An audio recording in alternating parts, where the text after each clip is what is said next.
Hey there, I am back with another deck review, and today we're going to be looking at Akheton from Kardeck. Kardeck does a lot of really interesting decks that put a unique spin of some sort on mythologies of the world. In fact, last year they did the Skotos deck, which was one of my favorite decks of the year, an absolutely beautiful look at Greek mythology. And for this one, they took on Egyptian mythology. And with their unique artistry, I was really excited to see what they could do with Egyptian mythology. So jumped right on this one when I saw the Kickstarter campaign come up. Now the name Akheton is interesting. I think it comes from Akhenaten. Akhenaten was a pharaoh who reigned back in the 1300s BC, and he was specifically noted as the one who abandoned the traditional gods of Egypt and instead refocused on the worship of a single sun god, Aten. And so in the same way that Akhenaten sort of formed an inflection point for the gods of Egypt, I think this deck sort of is a bit of an inflection point, albeit a fictional one as well. Because this deck really combines Egyptian mythology with classic sci-fi elements to form a really unique piece of art. So very excited to check these out. It comes in two different versions. You have the Dawn version and the Dusk version, this darker version over here. We'll get a chance to look at both of them in turn, but let's start with the Dawn version of the deck. And it's done in a beautiful white tuck case that's covered with embossing and two colors of foil. You get this deep carbon blue, almost black foil, and then this gold holographic foil. It's a striking combination against that white and absolutely beautifully accentuates the artwork on the back design here, or on the design of the tuck here. The main element here in the middle is the classic winged scarab, a legendary symbol of the Egyptians. It was a symbol of rebirth. You see it all over Egyptian culture, beautifully depicted here in the center. And then all around it, the patterning really kind of brings that sci-fi element into it. Lots of a computer circuitry sort of inspired design. Love that honeycomb background as well. Lots of different shapes and elements all throughout here, and really beautifully accented with those two colors of foil. On the side here, you get the name of the deck, Akheton, on one side, and on the other, also says Akheton there on the top, all in that gold holographic foil. Bottom has your ad copy for Kardeck as well as Legends, who printed the deck. And on the back here, you get more of that sort of sci-fi inspired patterning throughout. Really beautiful circuitry patterns, lots to look at, lots going on here, and that embossing just really adds an element of luxury to an already striking deck. All right, then you get the postage stamp style here, seal here done in black and white, that same sort of hexagonal element that we saw on the back of the tuck there, and it's numbered out of the 1300 deck edition. Patterning sort of continues there on the inner flaps, and nothing printed on the interior of the tuck, just plain white. Beautiful tuck case. I think they did a great job with this one. I have very few complaints about it. I think it's just a striking tuck case overall. All right, but now into the cards, and we'll start with the back design. And here it is. So it's a beautiful back design done in a couple of different colors. You get that deep, deep dark blue, almost black, and then this sort of yellow, orange, gold color. Great combination against the white. Lots going on here. Again, sort of bringing those metallic, futuristic elements. Very heavy on the sci-fi side here with the back design. You do get some small elements that slightly bring in the Egyptian culture, these sort of pyramid-esque shapes at the top and the bottom. But for the most part, this one really goes heavy on the sci-fi. I love the look of this back design.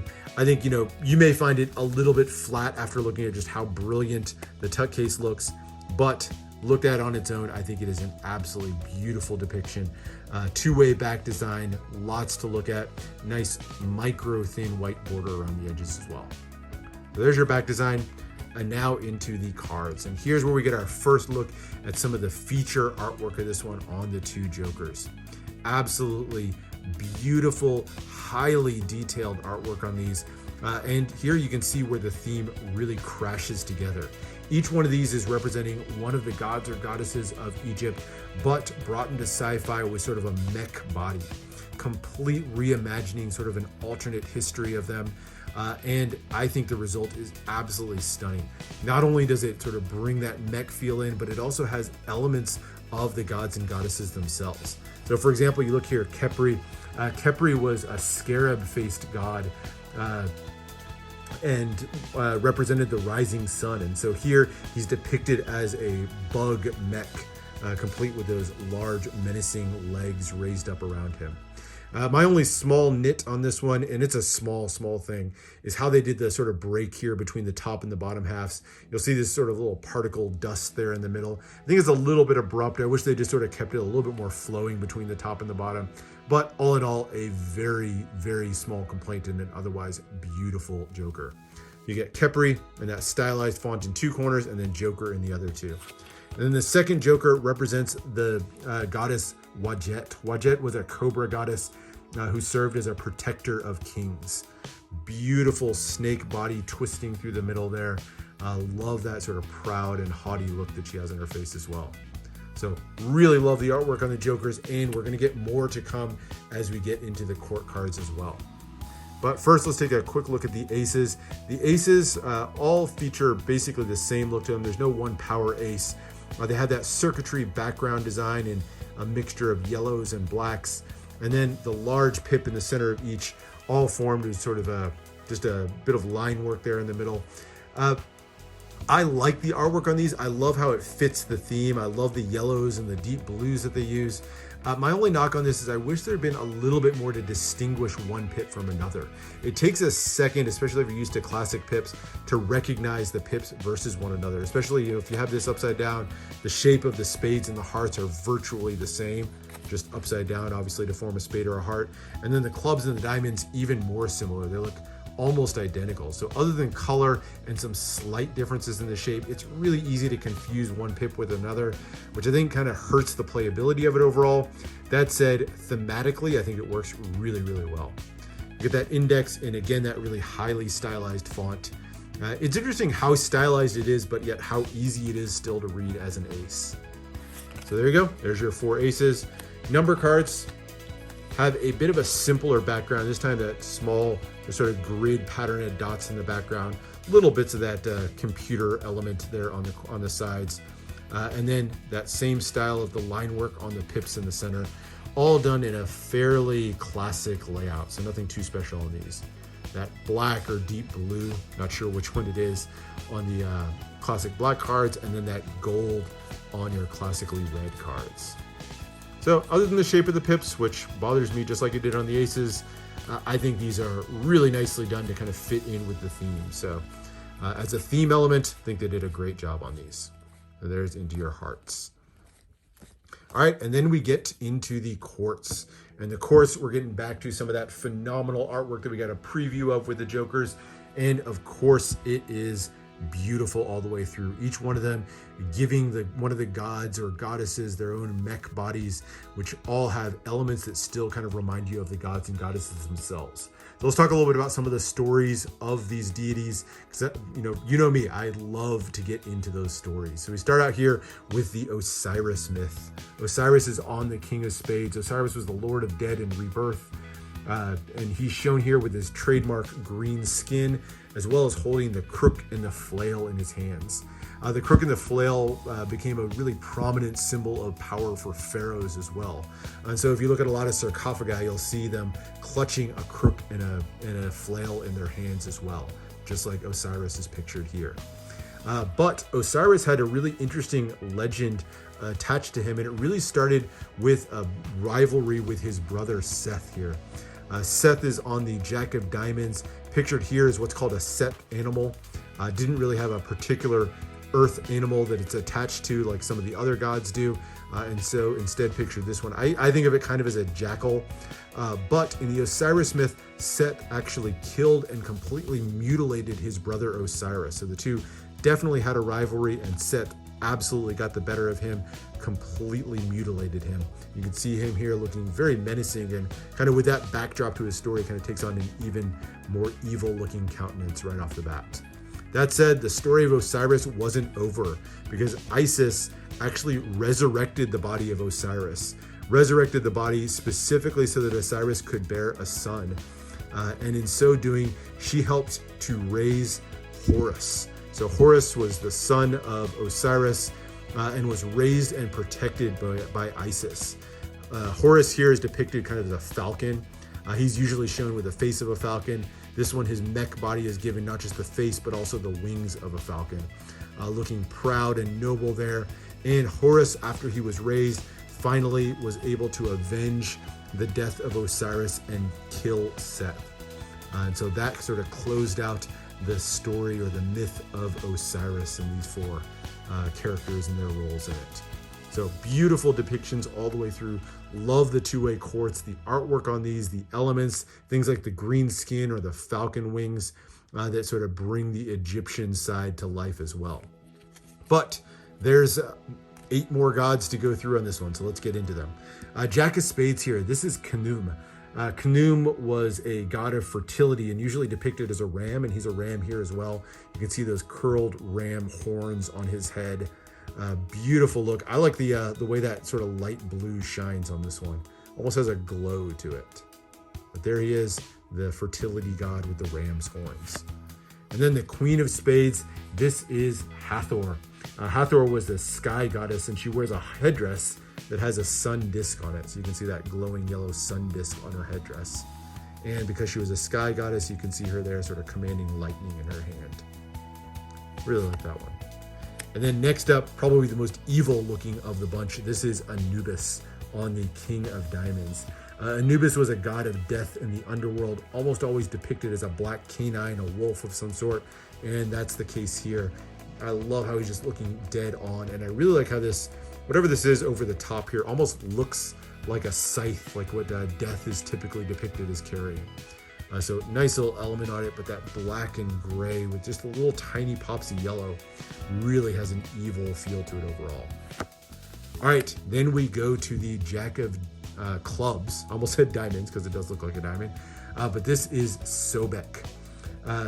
Sobek on the Jack of Clubs was a protector of the many dangers of the Nile River, and he's depicted usually as one of the most dangerous parts of the Nile River, the crocodile.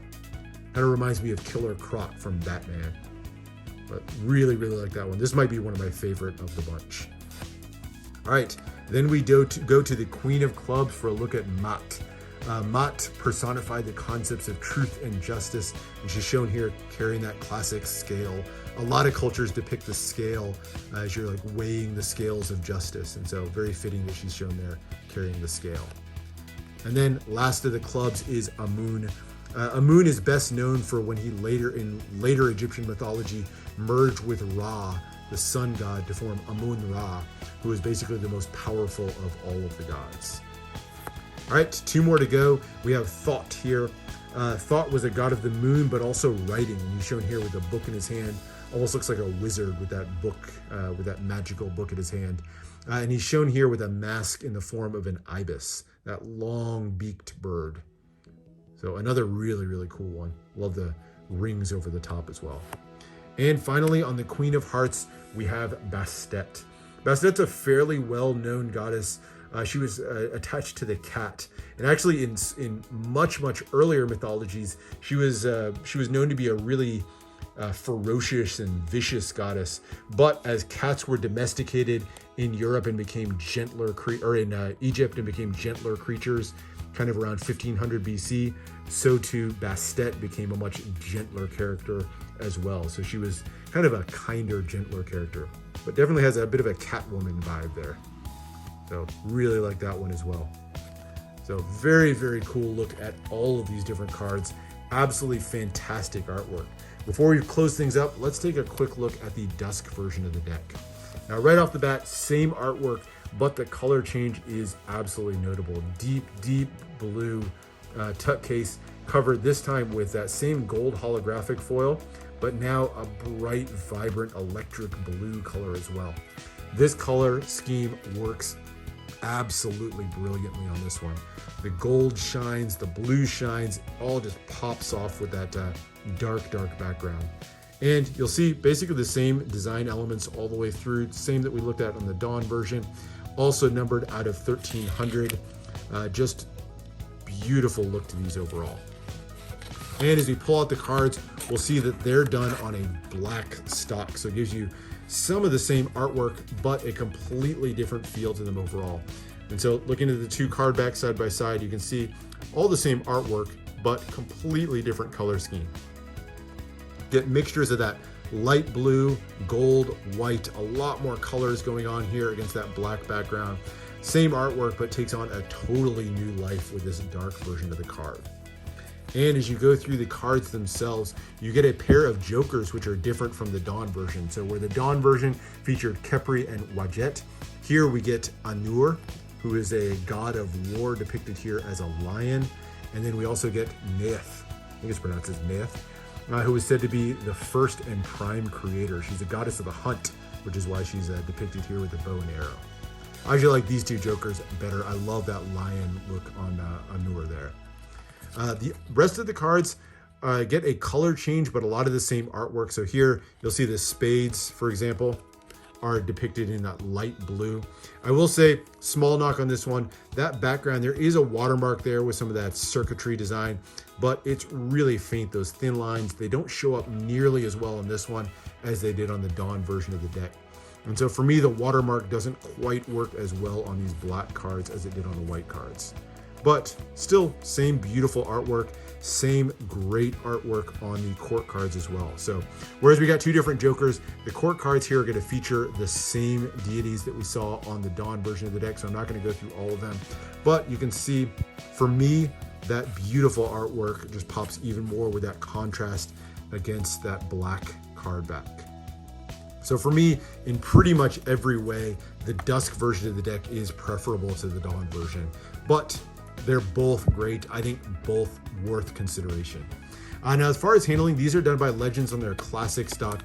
Nice, thin stock, handles really well, fans beautifully right out of the box. That thin border shows up nicely in fans. Dribbles, cuts, everything. It's going to be really smooth handling deck. Legends always does a great job on that front. Combined with their fantastic work on the tuck cases, I think Legends and Kardeck really knocked it out of the park with these. So absolutely love them. As far as uses of the deck, you know, it's so highly artistic and customized that I think it's going to limit some of the usefulness of the deck. Even in gameplay, I think it has some elements, those, you know, not highly distinguished pips that make it a little bit harder to use for gameplay. But as an art deck, I think this one is a must-have. For me, I think if you didn't pick this one up on the Kickstarter campaign, go find it wherever you can. This is worth a pickup.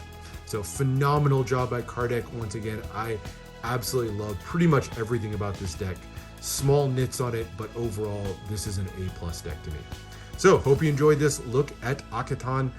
Make sure to subscribe for more deck reviews and unboxings, and let me know what else you want to see, and I'll see you for the next one.